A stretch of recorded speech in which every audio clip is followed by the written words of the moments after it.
26 তারিখ থেকে নাকি আইএলস ধাপে ধাপে দেওয়া যাচ্ছে। আর এগুলো কি শুনতেছি, অনলাইনে বিভিন্ন গ্রুপে অনেক লেখালেখি দেখতেছি।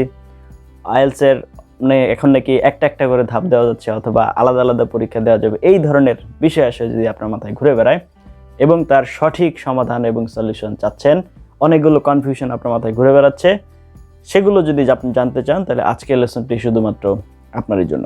আপনার আসছে সেপ্টেম্বর 2023-এর 26 তারিখ থেকে আইএলসের এক্সামে কিছু পরিবর্তন আসতে যাচ্ছে, রদবদল আসতে যাচ্ছে। সেটাই আপনাদেরকে একদম পিন পয়েন্টে একদম শুরু থেকে শেষ পর্যন্ত ডিটেলস ইনফরমেশনগুলো বুঝিয়ে দেওয়ার চেষ্টা করব। এবং অক্টোবরের 1 তারিখ থেকে আরও একটা পরিবর্তন আসছে, সেটা জানতে হলে ভিডিও শেষ পর্যন্ত অপেক্ষা করতে হবে। তো চলুন চলে যাই আজকের আলোচনায়।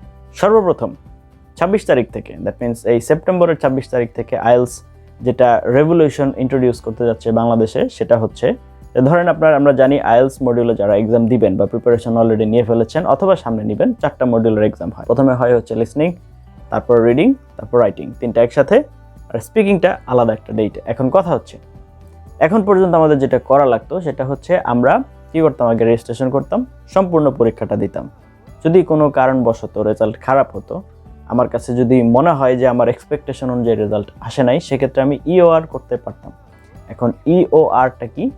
ইওআর এর ফুল ফর্ম হচ্ছে ইনকোয়ারি অফ রেজাল্টস। তার মানে হচ্ছে আপনার রেজাল্টের আপনি আবার ইনকোয়ারি করতে পারতেন, সুযোগ ছিল। যদি আসলে আপনি ভালো পরীক্ষা দিয়ে থাকেন তাহলে রেজাল্টটা চেঞ্জ হয়ে আসতো। এই পর্যন্ত আমরা সর্বোচ্চ করতে পারতাম। কিন্তু যদি জেনুইনলি খারাপ হয় তাহলে আমার আবার প্রিপারেশন নিয়ে ফুল এক্সামটা আবার দেওয়ার প্রয়োজন পড়তো।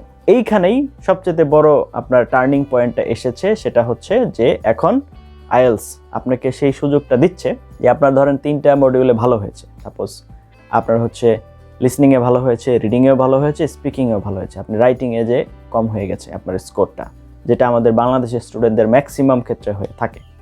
আমাদের বাংলাদেশের স্টুডেন্টদের রাইটিংয়ে খুবই সমস্যা, যেটা আমি লাস্ট 8 থেকে 10 বছর যাবত পড়াতে যেয়ে দেখছি।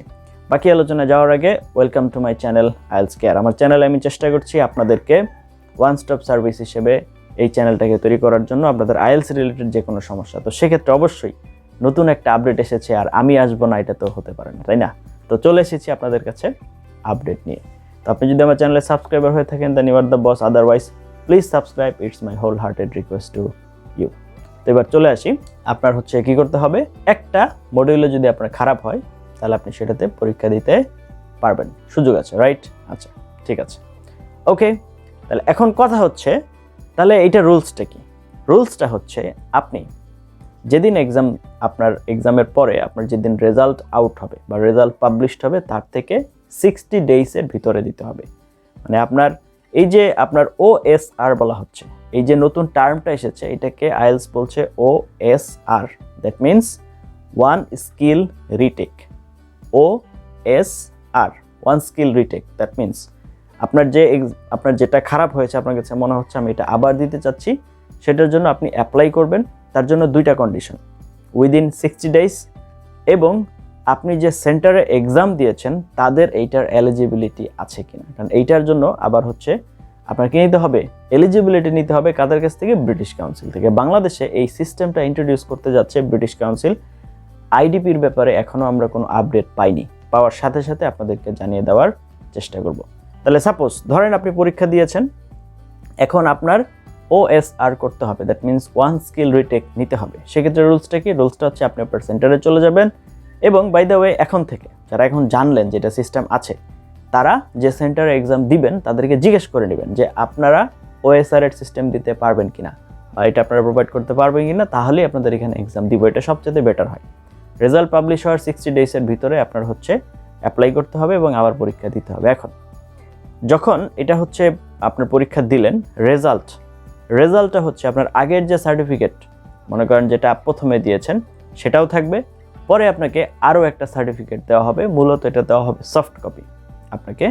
এখন যদি আপনার হার্ড কপির প্রয়োজন হয় তাহলে আপনার ওই যে সেন্টার থেকে এটা অ্যারেঞ্জ করে নিতে হবে, যদি আপনি যেখানে। এখন এখানে একটা ইস্যু আছে। আচ্ছা, আরেকটা বড় প্রশ্নের উত্তর দিয়ে নিয়ে আপনাদেরকে আন্তাজে টেনে নিয়ে যেতে চাচ্ছি না, পরে আবার আপনারা মেজাজ খারাপ করবেন। তো যেটা বলছিলাম সেটা হচ্ছে এটা কাদের জন্য অ্যাপ্লিকেবল? এটা কি কম্পিউটার বেসড আইএলস এর জন্য নাকি পেপার বেসড আইএলস এর জন্য?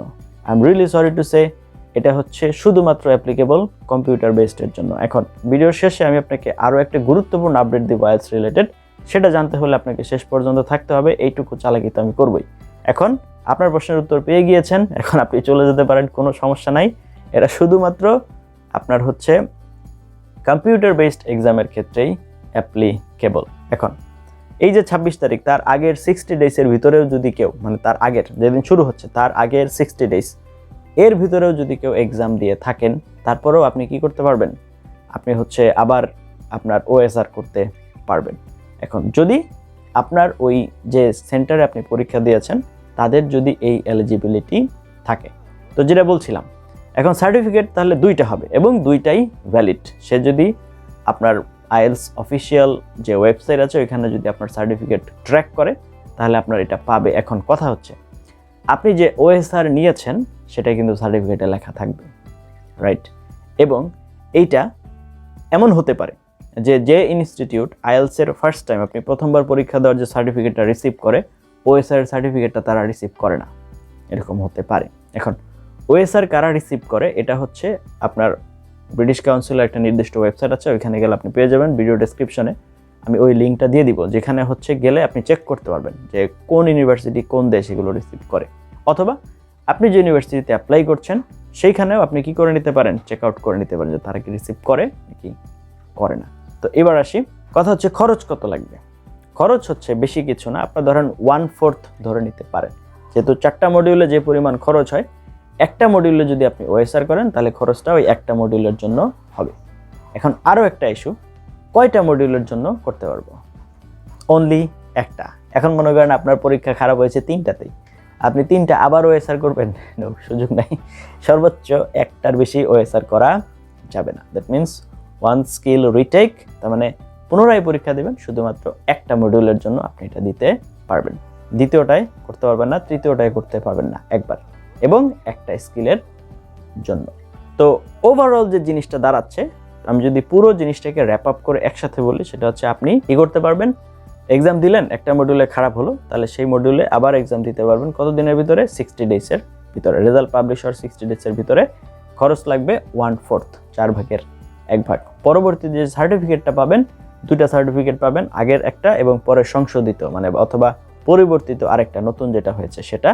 আপনি চাইলে যে কোনো একটা ব্যবহার করতে পারেন, পুরোনোটাও ব্যবহার করতে পারেন, সঠিকটাও মানে নতুনটাও ব্যবহার করতে পারেন। এখন নতুনটা সব জায়গায় অ্যাকসেপ্টেড হবে কিনা এটা আপনাকে একটু দেখে নিতে হবে, এবং এই রুলসটা সম্পূর্ণ কার্যকর হচ্ছে শুধুমাত্র কম্পিউটার বেসড, এবং দ্যাট ইজ দ্য ফিউচার। আমি আপনাদেরকে আজকে বলে রাখছি এই ভিডিওতে, আজকে বলছি, আজ থেকে 10 থেকে 15 বছর পরে মিলেনিয়াল আইএলটিএস তার নিজেকে এমন জায়গায় নিয়ে যাবে, পেপার বেসড কোনো এক্সামই ওরা রাখবে না, টোটালি কম্পিউটার বেসড করে ফেলবে। আপনি আপনার ঘরে বসেই যেন এক্সাম দিতে পারেন, এটা ওদের জন্য তুলনামূলক সহজ। অনেক হিউজ আপনার হচ্ছে কি বলে ইনফ্রাস্ট্রাকচার ওদের মেনটেন করতে হয় এই কাজের জন্য।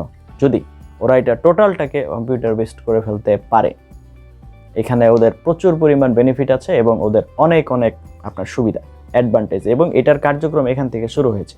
ওরা কম্পিউটার বেসডেই যাচ্ছে, আস্তে আস্তে কম্পিউটারের ভিতরেই ঢুকে যাবে। তো যেটা বলছিলাম সেটা হচ্ছে যে এই হচ্ছে টোটাল জিনিসটা।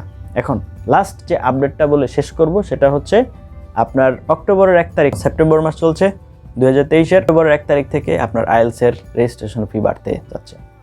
আমি সঠিক অ্যামাউন্টটা বলতে পারছি না এই মুহূর্তে, তবে 2,500 3,000 করে বাড়তে যাচ্ছে প্রত্যেকটা পার্টে। ইউকেভিআইতেও বাড়ছে, জেনারেলেও বাড়ছে, আপনার হচ্ছে লাইফ স্কিলেও বাড়তে যাচ্ছে। সো যদি রেজিস্ট্রেশন করার হয় করে ফেলেন, খুব দ্রুতই করে ফেলেন, 2-3 দিনের ভিতরে, এই মাসের ভিতরে করে ফেলেন, যেন ওই মাসে পরীক্ষাটা দিতে পারে, এরকম সিস্টেম আর কি। তো আপনার হচ্ছে 1 তারিখ থেকে আপনার নতুন যে রেজিস্ট্রেশন ফি সেটা কার্যকর হতে যাচ্ছে। যাই হোক, এতক্ষণ পর্যন্ত সাথে ছিলেন তার জন্য অনেক ধন্যবাদ। Let's meet you some other video, till then have a nice time. আসসালামু আলাইকুম।